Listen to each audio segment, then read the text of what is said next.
बातमी या संदर्भात उपमुख्यमंत्री अजित पवार मुख्यमंत्री फडणवीसांच्या भेटीसाठी गेले आहेत। आताची महत्त्वाची बातमी, सकाळीच अजित पवार यांनी मुख्यमंत्री फडणवीस यांची भेट घेतली होती। सुनील तटकरे देखील सह्याद्री अतिथीगृहावर पोहोचले आहेत। सह्याद्री अतिथीगृहावर आता भेटीगाठींना वेग आलेला आहे। तीनही नेत्यांची इथे बैठक सुरू आहे। कोकाटेंच्या कृषी खात्यासंदर्भात सह्याद्री अतिथीगृहावर चर्चा सुरू असल्याची माहिती सूत्रांकडून मिळते।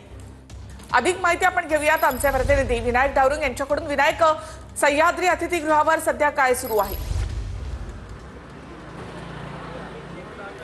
निखिल, आपण जर पाहिलं तर कृषी मंत्री माणिकराव कोकाटे यांना अभय दिला की काय असा आरोप जो आहे तो साहजिकच विरोधकांकडून होताना पाहायला मिळतो। तर दुसरीकडे या पद्धतीने मुख्यमंत्री यांची भेट जी आहे ती दुसऱ्यांदा घेण्यासाठी अजित पवार या ठिकाणी आलेले आपल्याला पाहायला मिळते। सकाळी वर्षा निवासस्थानी सुद्धा भेट घेण्यासाठी अजित पवार आले होते आणि आता पुन्हा एकदा सह्याद्री अतिथीगृहात या ठिकाणी आलेले आहेत। राष्ट्रवादीचे प्रदेशाध्यक्ष सुनील तटकरे सुद्धा या ठिकाणी आले आहेत। त्यामुळे साहजिकच जी चर्चा गेल्या अनेक दिवसापासून आहे की खात्यामध्ये बदल जो आहे तो माणिकराव कोकाटे यांच्या केला जाईल, अशी जी चर्चा आहे त्यावरती कुठेतरी शिक्कामोर्तब होईल का हे बघावं लागेल। कारण तिन्ही प्रमुख नेते जे आहेत ते सह्याद्री अतिथीगृहात असले आपल्याला पाहायला मिळत।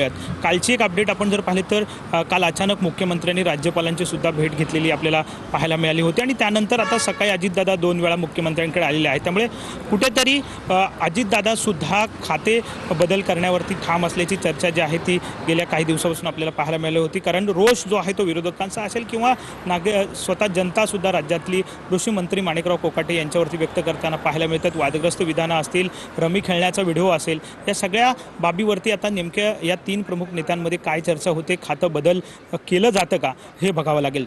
निखिला, नक्कीच विनायक, धन्यवाद। सह्याद्री अतिथीगृहावर आता सध्या भेटीगाठींना वेग आलेला आहे।